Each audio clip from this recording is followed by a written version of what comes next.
Hey Joe. Hey, James, what's up, man? Yeah, good. How you doing? Nice to see you. How's life? Yeah, can't complain. How's yours? It's good. Where are you coming out of? Right now, at the minute, I'm in Vancouver. Right on. I hear it's beautiful up there. It is. Yeah, it rains a lot, but it's decent. Yeah, it's got snow-capped mountains at the minute, so very Okay. nice. Right on. Well, I'm in Kansas City, Missouri. I'm landlocked in the middle of America. Yeah, we drove through the middle of America this summer. That was very interesting. Yeah. Yeah. Did you stop in Kansas City?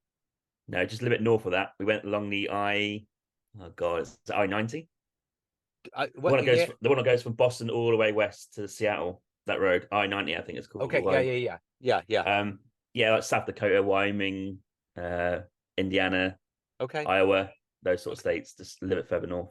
I got you. Right on. Well, man, you got a great story. I love the whole nomadic spirit in you. So I'm looking forward to kind of delving into it. And I want to begin our conversation with living through a pandemic. How did you get through the last 3.5 years?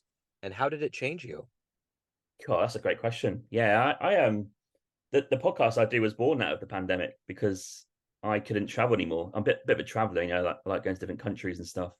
But in the pandemic, as you know, you couldn't even go to the shop without some sort of rule Yeah. or a law. So even real life was taking a hit. So travel was completely out of the question. So how I got through that just by talking to people, doing the podcast, talking about my travels, set the podcast, getting guests on every week. I think that got me through actually. Yeah, it got Yeah. me focused and um, not kind of just sitting there twiddling your thumbs. I think Call of Duty was a good one as well. I know people like their gaming. For males predominantly, maybe like getting on a computer game with your friends is quite key. So that helped as well. But yeah, other than that, I think those couple of things got me through. So let's get to the heart and soul of what you do for a living. Obviously, you're a podcast host and you travel a lot. If I put you in front of a bunch of third graders and one of the kids looked up and said, "Hey, what do you do for a living?" How do you answer that child? Bloody hell. How would I answer that? I I would not be a good example for a child, I don't think. No, I Um, think you would. I think they would be like, okay. "I want to be this guy." Okay. Effectively, if they want a straight up answer, no messing around, I would say that I work within cloud-based systems, Okay. IT. That's professionally, I suppose. But have I always done that? No, I've done lots of different types of jobs. I've done retail, insurance, pensions, IT, as I said, government as well. And yeah, I've just kind of been working in different countries. So I've kind of been a bit all over the place with different trades and different stuff, but predominantly office based. I've worked the odd job in a on a mine site in Australia, worked in the kitchens, 12-hour shifts, 2 weeks on, 1 week off, that sort of stuff. Fly in, fly out. But mostly office work. I'm pretty good at learning systems, so maybe systems is probably the best answer. But I needed a break, so I took a break this year and quit in January, and I'll probably going back to work in January, so it'll be a year off. Okay, right on. So, what did you want to be in the third grade? What was your dream to grow up and become? Probably a football player, soccer, if you like. Okay. All right. Yeah, So let's go back to your beginnings. Tell me where you were born and raised, how this spirit of wanting to travel got into you. How did all of this become you? yeah. I grew up in Norwich, in England. Um, I don't know where your listeners are predominantly from, but they probably think, where the hell is that? The closest place they might know is Cambridge. Cambridge University Yeah. is kind of known. Yeah, so about 45 minutes on the train from there, going east. We are the most easternly city in the UK, so that's a bit of a fact for you. Yeah. About 20 minutes from the sea. Growing up there was interesting because it's got a bit of a reputation, Norwich, for being a bit insular slash inbred, if you like. Like a jokey Yeah. sort of stereotype because people don't leave and people don't go anywhere because it's quite far from anywhere that's in UK terms is big. The closest place that's really big is London. That's 2 hours on the Okay. train, right? So that's quite far for UK standards. And growing up there, very working class, had no money growing up, single parent, all that, and never traveled. So I think the novelty of traveling probably came in later when I was like, I now can afford to travel. I've never done anything as a kid, travel wise. Let's go and try and do it as an adult. So I guess that's where the thinking came from. But I didn't know about it really until I had like an ex girlfriend who was a couple of years older than me in 2010. So I was around 21, 22 at the time, and she told me about this thing called traveling. She was from a very middle class background. She could afford to go for 3 months, and I was just blown away. Like, how can you do that? So that's where that all came about, I think. Okay, so talk to me a little bit about people that you've admired, heroes that have been in your life. Are these like real life people or people that just like in celebrity culture? It could be Anyone? anybody. Yeah. Okay, the first hero I'd say would be Jimi Hendrix is my first hero because he made me want to study guitar when I was about 13. So I think I have to say him. And Stevie Ray Vaughan, they're probably two guitarists, if you like. Obviously, both American. And then I think other than music, it's quite hard. Hero, I think hero is quite a strong word. Like even Stevie Ray Vaughan, is he hero? No, he's a massive influence. I think Hendrix is the hero. I think he's the top one. But growing up like in football and soccer, I'm going to reel off some names that probably I don't know if you're into your soccer or not, but like Yeah. people like Paul Gascoigne, England international, Michael Owen back in the day, Thierry Henry, like these football players that are now retired. But when I was growing up, they were coming through world class players. I think they're the kind of ones early doors because I want to be a football player, but more into my teens, probably Jimi Hendrix. Yeah. So speaking of being into Jimi Hendrix and music, what was the first live concert you saw that blew you away? That's like a concert. I saw Eric Clapton at the Royal Albert Hall. Yeah, Wow. that was one. Like, oh wow, yeah, he's pretty good. um, yeah. Same area as Hendrix, of course, but yeah, I think oh yeah, that was pretty special. Yeah, So what so in your travels, what was one of the most surprising places that was kind of magical or beautiful or just unexpected? expected. I think I was blown away, properly blown away, by the beauty of Australia, which might seem a bit of a cop out answer. But when I first went there, that's my first international long haul flight. In Europe, you can go to like all these different countries are really cheap, right? I booked a flight Yeah. yesterday to Portugal from London for $20 one way. It's ridiculous. But here it's quite expensive. But back in the day, I went to Australia, and I think that blew me away because I couldn't believe, first of all, how clean it was. The beaches were stunning, laid back atmosphere. You could even work there on a permit, which I did later on. And I love the people. I just love the vibe. Watch some sport, hot weather. It was just as a package, Yeah. the perfect place. But after, if you want to talk about like experienced traveler mentality, probably something like the Bolivia or northern Chile. The salt Okay. flats over there were pretty special. Yeah. It's interesting when you're talking about how you navigate places like Europe and even the UK because I've been over there and it's so different in America because everything's so spread out. America's so big. Yeah, You know what I'm huge. saying? Like you said, you can get places cheap in America. It's like, it takes all day to drive across Kansas, and that's the most boring state in the world. It's like, and you literally have you have to gas up or you're going to get stuck. So but I've been on the train in Europe and it's like every single thing you go by there's all these different things, and for me, we think America has antiquity. We don't have any kind of antiquity. I mean, Mm. when you go over to these, when you're in England or you're in Italy or you're in France, it's like that's the beginning of civilization. That's old, and it's just fascinating to see it all. Yeah, like where I'm from in Norwich, the cathedral, which is it's the second tallest in UK, is 930 years old, and it's like straight up, like proper. It's got like a little wall around it, like a Roman wall, and it's just crazy how historic it is. And I kind of maybe missed that a little bit. Yeah. So at this point in your life, being somebody that travels quite a bit, is there a place you haven't been to that you're just itching to go to? God, loads. Yeah. But Okay. I'll probably give you like I don't want to like give you a cop out answer. I'll give you top three that probably like are really on my hit list. I really want to go to Colombia. That's on my hit list. Yeah. I really want to go to Bhutan in Asia, and I think I really want to go somewhere like Botswana in Africa. I think they're probably the three right now. If I could go anywhere and someone gave me some money, I'd be going to those three places. Yeah. That'd be wonderful. So if you could meet anybody alive on the planet right now and spend some time with them, who would it be? Live. I would probably spend my time with. Because I'm obsessed with Hendrix, it'd probably be someone like Billy Cox. I think he's still alive, right? He's in his 80s. The Yeah. bass player with Jimi Hendrix experience. I'd be asking him a lot of questions, and yeah, obviously about music, 'cause I love music, but also about Jimi Hendrix and him, and what was it like touring in the '60s, and yeah, probably Billy Cox, I think. Have you been to the gravesite in Seattle? I have not. I went to Yeah. Woodstock in the summer, Okay. Bethel Woods, where the Woodstock Festival was held. I went Yeah. there, and that was pretty iconic. But unfortunately, even Seattle's down the road, right? So I think I'll go next year, and when I go to Yeah. Seattle next, I'll pop to his gravesite, I think. Think they got a big mural on the side of a building where he got one of his first guitars. I remember going there because that was a big deal for me. I was really into Hendrix. I went there in the 90s, like in the mid 90s when grunge was Ah, crazy. And I was like, oh yeah, man, yeah, I'm yeah, gonna get some yeah, bootleg Pearl Jam and all this. yeah. Coolest experience I had was I was down at a bar one night with some friends from there, and the drummer for Soundgarden comes in, and I'm Oh like, wow. what? And they're like, no, no, no, the scene, the way we work, we don't get into it. You just let these cats be themselves. Hmm. But I remember when the show was going on, it just felt different. I'd never been in that kind of environment like the Seattle in the 90s.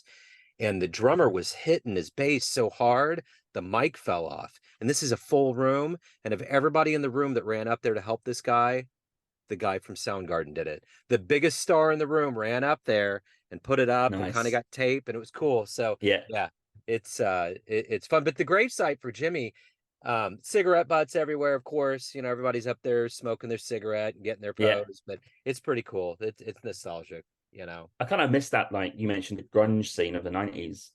Yeah. I think, unfortunately, me growing up, there's not really been a scene like that. There's been a few things flickering about, but like an actual proper scene where a collection of great artists are, Yeah. it's quite rare. I can't recall anywhere. Like London is just a hub because that's where everyone goes. But it's not like a scene, is it? Yeah, I kind of feel like I've missed out on that a little bit.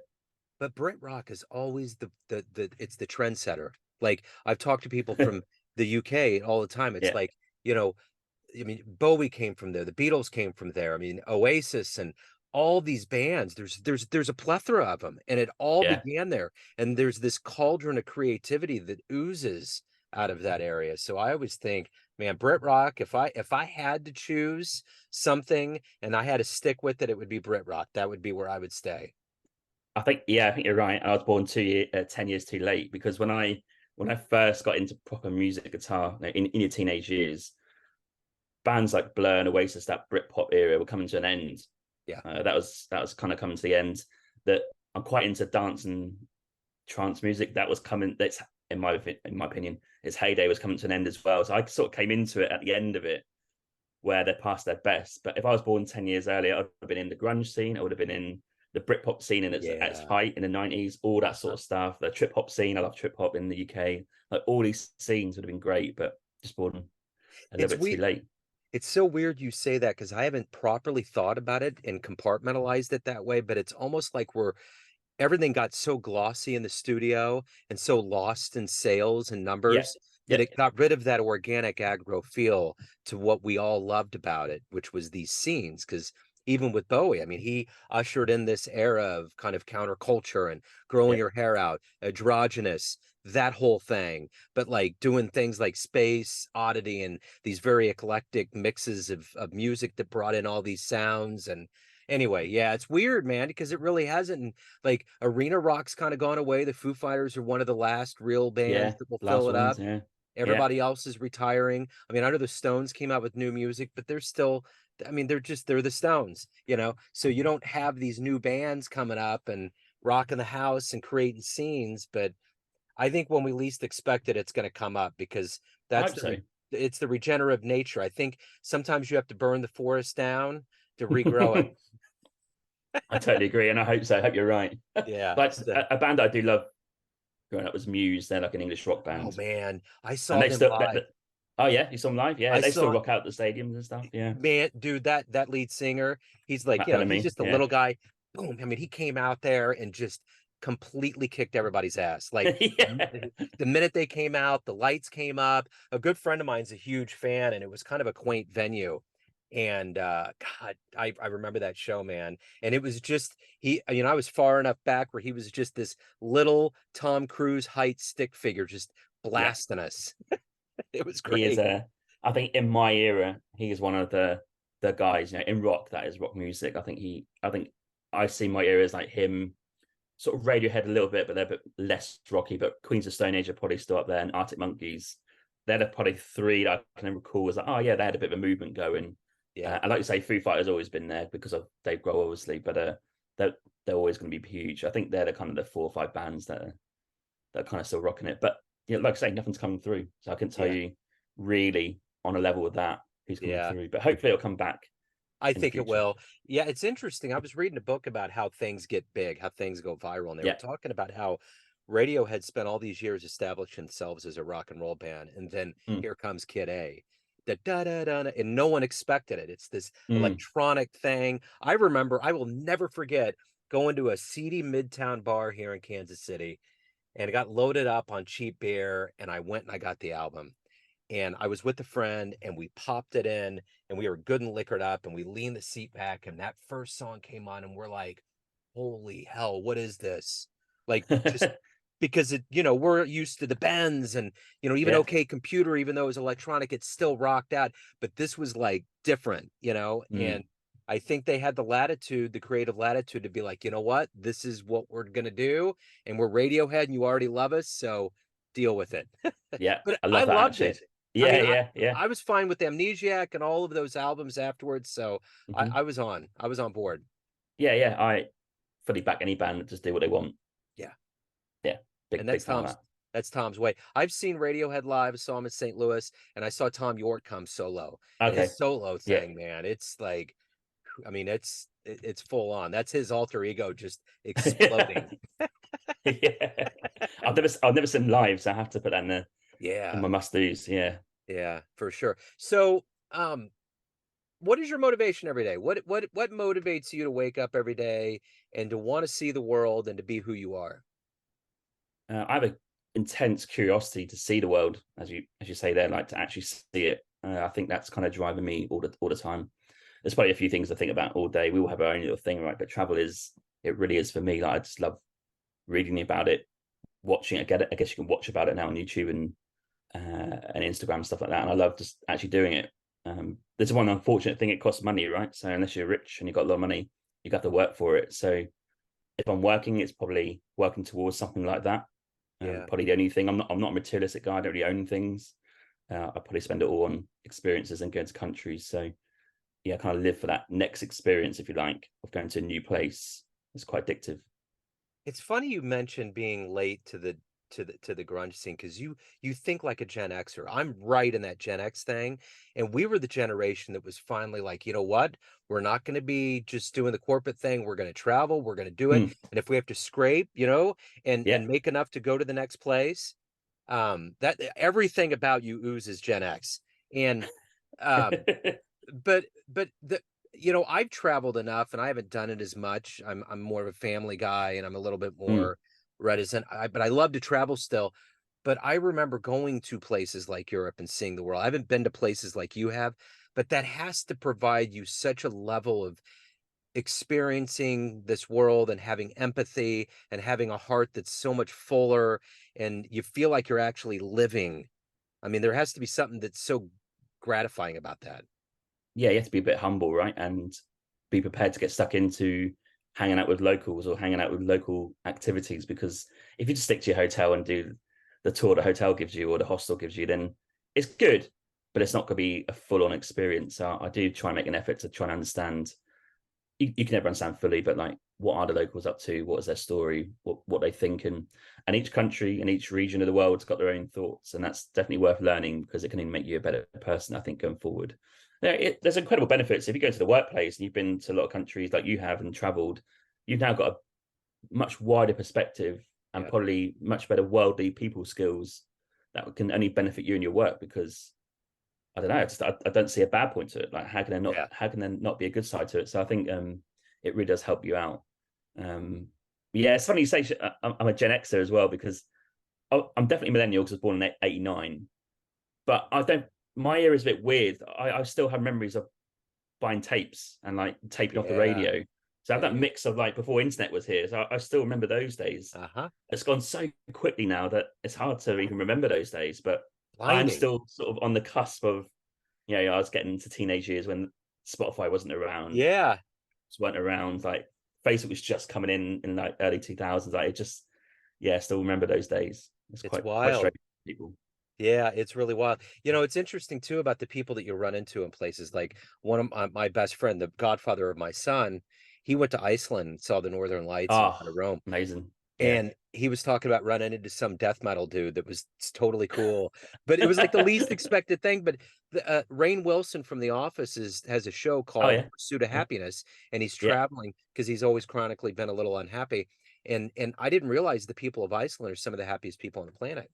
Yeah, safest. I think it's a safe one of the safest countries, or if not the Yes. safest country. And they've got a bit of a heavy metal scene there. Yeah, they've got that. They've got that going. Yeah. Have you heard about that app that they've got in Iceland? Uh-uh. They have an app in Iceland because it's such a small population, less than 400,000 people, and they've never really left. So this app tells you if you're dating someone, you can put your name in, both your names in this app, and it will trace your families all the way back to see how closely related you are.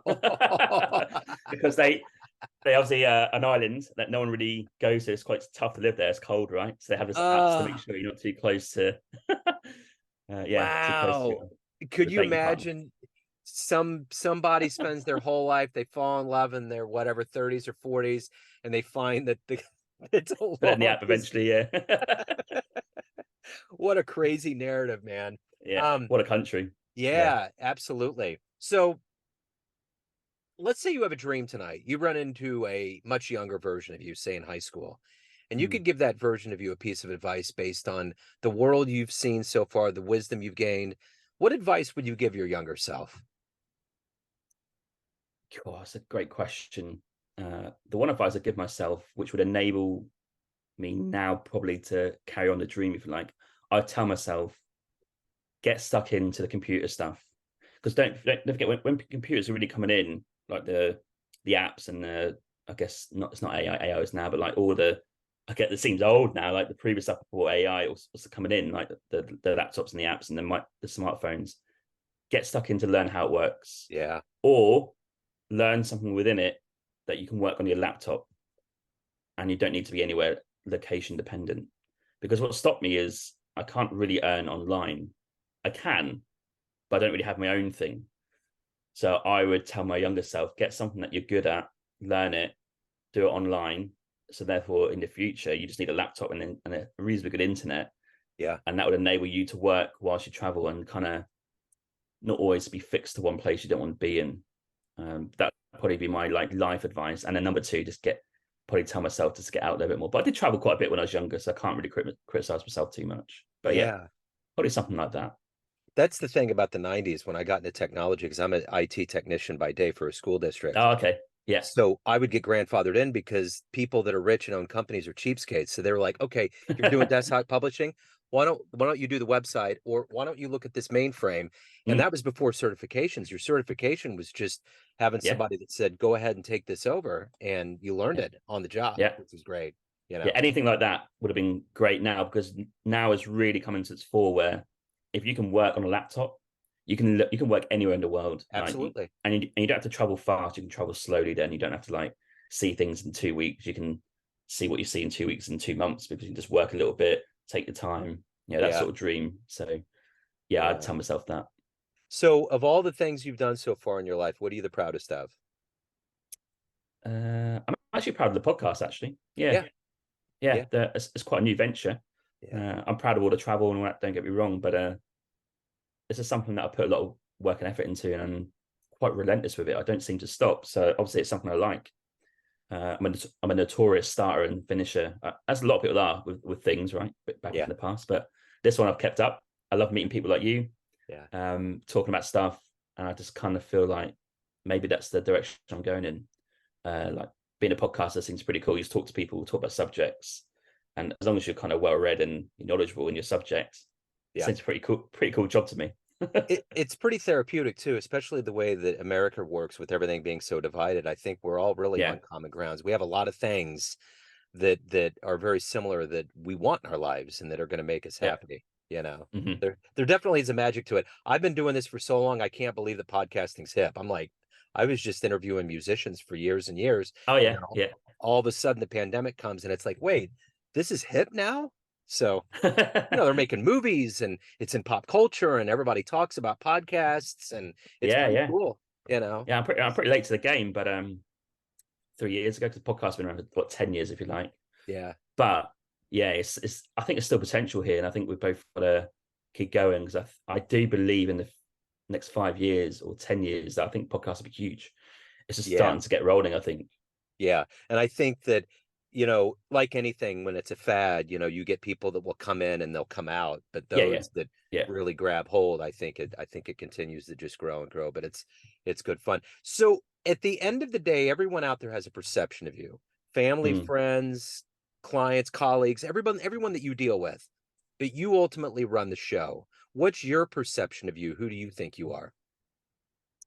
I just think I'm a pretty laid back guy who's willing to invest time in people. If I'm honest, like I get annoyed quite easy. Actually, and it's probably quite funny, but with my partner, because I say to her that, because some people just don't make the effort. Like, as in, like, this could be podcasting, this could be friends or family, whatever. Why is it always me have to travel there? Why is it always me have to go and see certain people? All, Hmm. all this sort of stuff. And I just think, personally, when I look at myself, I'm quite invested and I do make the effort. Yeah. So, like, see people and have a laugh, have a drink or whatever, and just kind of be invested in whatever they're up to.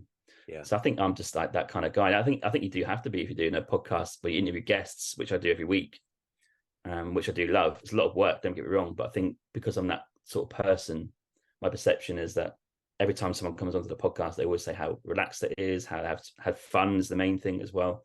So it must be just a vibe I give off. I don't take things too seriously. Like I'm a bit of an outlier with the current system. I don't want to get down into the system too much, but the normal system that people adhere to is the classic at home. And this is not right or wrong. It's just that people, the university, which I did, they get a career, the car, the job, the house, the mortgage, whatever. Yeah. I just haven't done that. So I'm very different in that respect. And that can amuse people, but it can also irk people. So yeah, it's an interesting dynamic.